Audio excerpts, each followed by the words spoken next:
America வந்து B2 பாம்பர்ஸை போட்டாங்க. GBU-57 குண்டுகளை பங்கர் பஸ்டர் எங்கே போட்டாங்க? நட்டான்ஸில் போட்டாங்க முந்தானத்து. அதற்கு பழிவாங்குவதற்காகத்தான் நீங்கள் கேட்ட இஸ்ரேலுடைய அணு உலைகளுக்கு முன்னாடி, அணு உலை ஒரு 13 கிலோமீட்டருக்கு முன்னாடி போட்டாங்க. காலையில் வந்த கடைசி ஒரு செய்தி, மிக ஆபத்தான செய்தி. இன்னொரு ஆயுதம் இருக்கிறது. அந்த ஆயுதம் என்னென்றால் அணு ஆயுதம் அல்ல, அணு ஆயுதத்திற்கு ஒப்பாத சிசீலியம் 137. இரண்டாவது அமேசியம் 241, மற்றொன்று கோபால் 60. இந்த 3 வேதிப்பொருள். இது என்னன்னா மெரிபா பன்னீர் சோடா. I trust மெரிபா. இஸ்ரேலில் வந்து அணு ஆயுதம் இருக்கா இல்லையா? இருக்கு. கிட்டத்தட்ட அவர்கள்ட்ட 90 அணுகுண்டுகள் இருப்பதா குளோபல் கேரண்டி. உலகம் ஃபுல்லாக மேற்கத்திய ஊடகங்களை மாதிரி ஒரு ஃப்ராட் எது இல்லை. ஏன்னு கேட்டீங்கன்னா, அமெரிக்கா கேவலப்பட்டு போயிடக்கூடாது அப்படின்ட்டு ரொம்ப தெரிஞ்சுது. ஏன்னா 1.25 லட்சம் கோடி உலகமே இந்திய கப்பல்கள் இன்னும் இதுவரைக்கும் ஈரானிடத்திலிருந்து அவர்கள் இன்னும் பெறவில்லை. அது ஈரான் வந்து 180 மில்லியன் பேரல்களை விற்கலாம் சந்தையில் என்று சொல்லுகிற போதுதான் அது நடந்திருக்கிறது.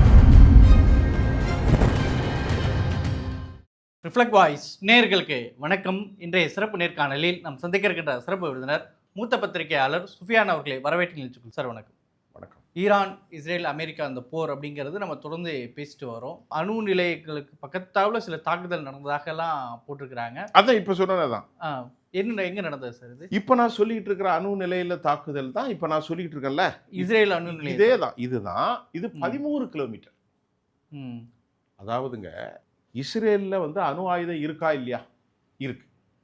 1969 அவன் அணுகுண்டை தயார் பண்ணிட்டான் அமெரிக்காவுடைய ஒத்துழைப்பின் மூலம்.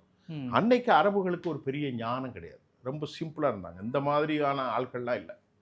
அப்படி இருக்கும்போது தான் கிட்டத்தட்ட அவர்கள்ட்ட 90 அணுகுண்டுகள் இருப்பதாக சொல்லும். IAEA இருக்கு பாருங்க, இன்டர்நேஷனல் அட்டோமிக் எனர்ஜி ஏஜென்சி இருக்கு பாருங்க, IAEA. அவர் பேரு குரைஷியா என்னமோ அவர் வந்து நட்டன்ஸ்லையும் ஃபர்தௌஸ்லையும் இஸ்பஹான்லையும் அணுகுண்டுகள் இருப்பதாக ஈரானுக்குள் இன்டர்நேஷனல் அட்டோமிக் ஏஜென்சிஸ் மானிட்டர் பண்ணுதில்ல. அப்போ இஸ்ரேலில் பண்ணணும் தானே, இஸ்ரேலில் பண்ண மறுக்கிறாங்க. இப்போ அந்த தளங்களை இப்போ இவங்க வந்து அமெரிக்கா வந்து B2 பாம்பர்ஸை போட்டாங்க. GBU-57 குண்டுகளை பங்கர் பஸ்டர் எங்கே போட்டாங்க? நட்டான்ஸில் போட்டாங்க முந்தானத்து. அதற்கு பழிவாங்குவதற்காகத்தான் நீங்கள் கேட்ட இஸ்ரேலுடைய அணு உலைகளுக்கு முன்னால், அணு உலை ஒரு 13 கிலோமீட்டருக்கு முன்னாடி போட்டாங்க. ஏன்னா அதில் துல்லியமாக அடிக்கக்கூடிய சக்தி இருக்கான் இஸ்ரேலுக்கு. ஈரான் துல்லியமாக ப்ரிசிசிவ் அட்டாக் பண்ணுவாங்களாம். ஆனால் ப்ரிசிசிவ் அட்டாக் பண்ணலை. காரணம் என்னவென்றால், ஒருவேளை அவங்க அடிச்சிட்டாங்கன்னா அது வந்து பெரிய பிரச்சனை ஆயிடும். மத்திய கிழக்கு அலைஞ்சிடும். பக்கத்தில் டக்குன்னு ஜோர்டான் போயிடும், பக்கத்தில் சிரியா போயிடும், ஈரான் போயிடும், ஈராக் போயிடும், ஈரானும் போயிடும், அந்த பக்கம் சவுதி எல்லாமே காலியாயிடும். அதனால் என்ன பண்ணியிருக்காங்க, 13 கிலோமீட்டருக்கு முன்னாடி தான் போட்டிருக்காங்க. போட்டு மக்கள் நெருக்கமாக டென்ட் பாப்புலேஷன் இருக்கிற இடத்துல தான் நீங்கள் சொன்ன இந்த அணு உலைகள் இருக்கக்கூடிய Dimona, the side of Dimona, இன்னொரு சைட்டு பேர் அராத், அங்கே தான் அவர்கள் தாக்குதல் நடத்தியிருக்கிறார்கள். இந்த தாக்குதலின் மூலம் உலகமே அரண்டு போய் கிடக்குது. ஏன்னா அவங்க டிஃபென்ஸ் அதாவது அதை வந்து தடுப்பதற்கு air defence system it has been completely collapsed. அதனால வந்து டிபெண்ட் பண்ண முடியல, அக்ரஷனை அடிக்க முடியல, எதுவுமே செய்ய முடியல. அதனால தான் மக்கள் எல்லாம் இறந்து போய்விட்டார்கள். இப்போ அவர்களுக்கு வழி தெரிகிறது. இப்போ இந்தியாவை பொறுத்த வரைக்கும் ஹர்மூஸ்லேருந்து அந்த எண்ணெய் கப்பல் வாங்கிறதுக்கு அந்த சீனாவுடைய கரன்சியில் கொடுத்து வாங்கின மாதிரி சில தகவல் வருது. அது உண்மையா? சீனாவுடைய கரன்சியில் அமௌண்ட் கொடுத்து வாங்கினதாக சில தகவல் இல்லை. அப்படி ஒரு தகவல் இல்லை. அது பொய்யான தகவல்கள். இந்திய கப்பல்கள் இன்னும் இதுவரைக்கும் ஈரானிடத்திலிருந்து அவர்கள் இன்னும் பெறவில்லை. அது ஈரான் வந்து 180 மில்லியன் பேரல்களை விற்கலாம் சந்தையில் என்று சொல்லுகிற போதுதான் அது நடந்திருக்கிறதா என்பது தெரியும். அவர்களுடைய டிமாண்ட் வந்து ஒரு 5 டிமாண்டு 6 டிமாண்டு. நீங்கள் சொன்ன டிமாண்டு முதலாவது டிமாண்ட். இப்போ அமெரிக்கா வந்து என்ன சொல்கிறது, 48 மணி நேரம் கழித்து நாங்கள் வந்து சீஸ் ஃபயருக்கு ரெடி. யார்? அவர்கள். எந்த சீஸ் ஃபயர் நாங்கள் வருவோம்னா ம். இது மாதிரி ஒரு சீஸ் ஃபயருக்கு வருவோமே தவிர நீங்கள் நினைக்கிற மாதிரி வரமாட்டோம். பாயிண்ட் நம்பர் 1, உலகம் எங்களுக்கு ஒரு கேரண்டி கொடுக்கணும். என்ன கேரண்டி? இனி எந்த நிலையிலும் இஸ்ரேலோ ஈரானோ எங்களை தாக்கக்கூடாது. தற்காலிக போர் இஸ்ரேலோ அமெரிக்காவோ எங்களை தாக்கக்கூடாது. Point number 1. ம். பாயிண்ட் நம்பர் இது யார் கேரண்டி கொடுக்கணும்? குளோபல் கேரண்டி, உலகம் ஃபுல்லாக கொடுக்கணும். 2வது மத்திய கிழக்குலேருந்து வெளியேறிடணும். ம். 3வது எங்கள் நாட்டில் ஏற்பட்ட இழப்புக்கு இழப்பீடு, காம்பன்சேஷன் கொடுக்கணும். ம். 4வது என்ன கொடுக்கணும்? எங்கள் நாட்டு சொத்தை முடக்கி வச்சிருக்கே அதை ரிலீஸ் பண்ணணும். 5வது இனி என்ன டீலிங் நடந்தாலும் யுவானில் தான் நடக்கும். ம். சீனா யுவானில் நடக்கும். இதில் நீங்கள் சொன்னீங்களே, ம். அப்படித்தான் நடத்தப்பட வேண்டும், நடக்க வேண்டும் என்று இவ்வளோ கண்டிஷன் வச்சுருக்காங்க. இந்த கண்டிஷனை யார் பேசுவா? யார்கிட்ட பேசுறது? பேசுறதுக்கு ஆள் இல்லை. இவனுடைய தரித்திரம் முடிச்ச நேரம் எந்த தேவையும் இல்லாமல் ஒரு சமாதான தூதராக இருந்து அணு ஆயுதங்களை செஞ்சால் ஹராம் ஃபத்வா கொடுத்துருந்தார் 2008.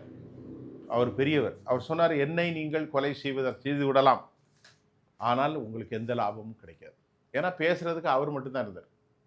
எப்படி இருந்தாலும் ஒரு பெரிய மனுஷன் சமாதானம் ஆயிடுவார்ல. அவர் ஒரு பெரிய ஆள், 86 வயசாச்சு, இமாம் வர. அவர்கிட்ட சொன்னால் அவர் சமாதானம் வந்துடுவார். பிரமாதமாக பேசக்கூடியவர். இப்போ அவரையும் காலி செஞ்சு, அது மட்டும் இல்லாமல் அலிலாரி ஞானியும் கொலை செய்து ஏராளமான எமினன்ட் டிஸ்டிங்க்ட் பர்சனாலிட்டி ஹட் பின் கில்ட். எல்லாத்துக்கும் காரணம் இந்த பெஞ்சமின் நெத்தன்யாஹூ. அப்பாஸ் அராக்சி கிட்ட கூட கேட்கும்போது இந்த போர் நிறுத்தம் வந்து இடைக்கால போர் நிறுத்தம் பற்றி பேசும்போது இந்த இடைக்கால போர் நிறுத்தங்கிறது அவங்க ஆயுதம் தயாரிக்கிறதுக்காக தான் சொல்கிறாரு. ஆமாம், அலோவ் பண்ண மாட்டாங்க. அதனால் இப்போ அவங்களுக்கு வந்து பெரிய அளவில் ஸ்கோப் இருக்குது. ஆனால் ஈரான் வந்து நாசகரமான சேதத்தை சந்தித்திருக்கிறது. ஈரான் வந்து கொஞ்ச நெஞ்சு சேதம் இல்லை. அதுக்கு நான் ஒரு உதாரணம் சொல்கிறேன். இவங்க வந்து செனட் சபையில் கிளைம் பண்ணியிருக்கிற தொகை எவ்வளோ தெரியுமா?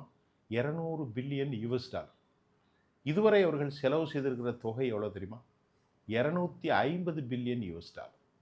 இந்திய மதிப்பிற்கு 25 லட்சம் கோடி வரைக்கும் செலவாகி இருக்கிறதாக சொல்லப்படுகிறது. ஏன்னா ஒரு சின்ன உதாரணம், 4 நாளில் அவங்க வந்து கிட்டத்தட்ட ஒரு 20 பில்லியனை காலி பண்ணிட்டாங்க. 4 நாளில் 20 பில்லியன் எவ்வளோ ஆச்சு? கிட்டத்தட்ட ஒரு 2 லட்சம் கோடி ஆச்சு.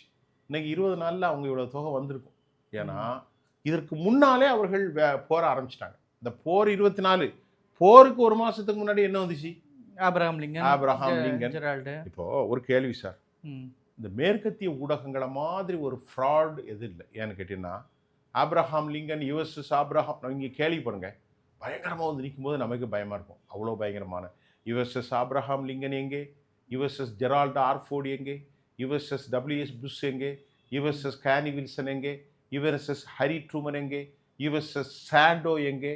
இன்னொரு கப்பல் பேர் எனக்கு மறந்து விட்டது. எல்லாமே எல்லைக்கு அப்பால் இருக்கிறது, இன்க்ளூடிங் 11 கப்பல். ஹரி ட்ரூமனை காணோம். USS ஜெரால்ட் ஆர்ஃபோர்டு பத்தி எறிஞ்சி ஓடிட்டாங்க. USS ஆப்ரஹாம் லிங்கனை காணோம். USS புஷ்ஷை காணோம். USS கேனி வில்சனை காணோம். எல்லாமே மலேசியா பக்கத்தில் கொண்டு நிறுத்திட்டாங்க, ஜித்தா பக்கத்தில் கொண்டு நிறுத்திட்டாங்க. அமெரிக்காவுக்கு ஜெரால்ட் ஆர்ஃபோர்டு போயிட்டே இருக்கு. இது எங்கே இருக்குன்னே தெரியல ஆப்ரஹாம் லிங்கன். ஏன்னா அமெரிக்கா கேவலப்பட்டு போயிடக்கூடாது அப்படின்ட்டு ரொம்ப தெரிஞ்சுது. ஏன்னா 1.25 லட்சம் கோடி உலகமே அஞ்சும். இதுக்கு மேலே கேவலம் என்ன இருக்குது? F-35 காலி பண்ணியாச்சு. F சீரியஸில் அமெரிக்கா நல்லா தெரிஞ்சுக்கிடுங்க நாசர். அமெரிக்கா வந்து இன்னைக்கு உலகத்தை ஆட்டி படைக்கிறதுக்கு என்ன காரணம் தெரியுமா? ரொம்ப சிம்பிளாக, அவங்களுக்கு யாருக்காவது ஒரு மிலிட்ரி பற்றி தெரிய நாலேஜ் இருந்தால் F சீரியஸை வச்சு போடுவாங்க. நான் உங்களுக்கு சொல்லிடுறேன். F-15, F-16, F-18 hornet, F-25 Raptor, F-35 stealth விமானம், B-2 பாம்பர்ஸ், GBU-57. இதில் 2 விமானங்களை காலி பண்ணிட்டாங்க. உலகத்தையே ஆட்டி படைச்சது F-35 ஸ்டெல்த்து. இது ரேடாரில் பதிவு செய்யவே செய்யாது. இதுக்கு மேலே ஒரு கருப்பு முலாம் பேசுவாங்க. இது 1000 கிலோமீட்டர் வேகமாக சென்று அடித்து தாக்கி துவம்சம் செய்யும். இதுக்கு தான் KC-135 தேவை. வானிலிருந்து பெட்ரோலை ரீஃபில் பண்ணி போய் அடிக்கும். இது ரெடாரில் மட்டே படாது. இதை ஈரான் காலி பண்ணானே. அமெரிக்கா இது வரைக்கும் ஒத்துக்கிட்டலையே. அமெரிக்கா என்ன ஒத்துருக்காங்க? தரை இறக்கப்பட்டதுங்கிறாங்க. F-35 காலி ஆயிட்டேன். அதே மாதிரி UAEல 3 ஃப்ளைட்டு காலி ஆயிடுச்சு. எப்படி காலி ஆயிடுச்சு? அமெரிக்காவுக்கு இதை விட கேவலம் என்ன இருக்குது? அயன்டோம் சிஸ்டம் காலி ஆயிட்டு, தாட் சிஸ்டம் போயிட்டு, பேட்ரியாட் போயிட்டு, ஏரோ3 போயிட்டு, டேவிட் சில்லிங் எல்லாம் காலி. இந்தியா வரைக்கும் அக்ரிமெண்ட் போட்டு வச்சிருக்கான். எறும்பு வானில் எதுவுமே பாதிக்காது. அவ்வளோ பேலிஸ்டிக்ஸ் மிசைலும் வைத்து அடித்து நாசம் செய்து எல்லாவற்றையும் க்ளோஸ் பண்ணிட்டாங்க. இன்னைக்கு காலையில் வந்த கடைசி ஒரு செய்தி மிக ஆபத்தான செய்தி. இன்னொரு ஆயுதம் இருக்கிறது. அந்த ஆயுதம் என்னென்றால் அணு ஆயுதம் அல்ல, அணு ஆயுதத்திற்கு ஒப்பான சிசீலியம் 137, இன்னொன்று அமேசியம் 241, இன்னொன்று கோபால்ட் 60.